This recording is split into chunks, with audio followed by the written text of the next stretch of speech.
Moscow contemporary artist Lena Hades said she has been interrogated by district prosecutors for allegedly inciting hatred against Russia with two paintings that show the country in a negative light.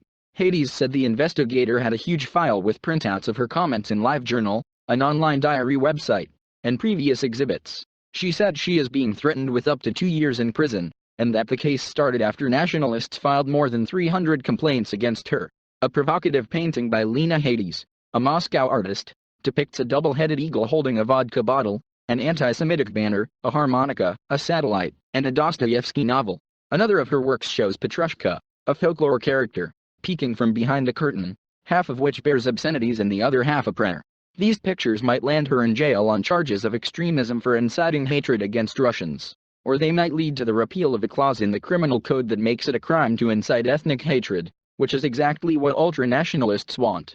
Ultranationalists, who have been harshly targeted for inciting ethnic hatred, said they had filed complaints against Hades in hope that a criminal case would change the law.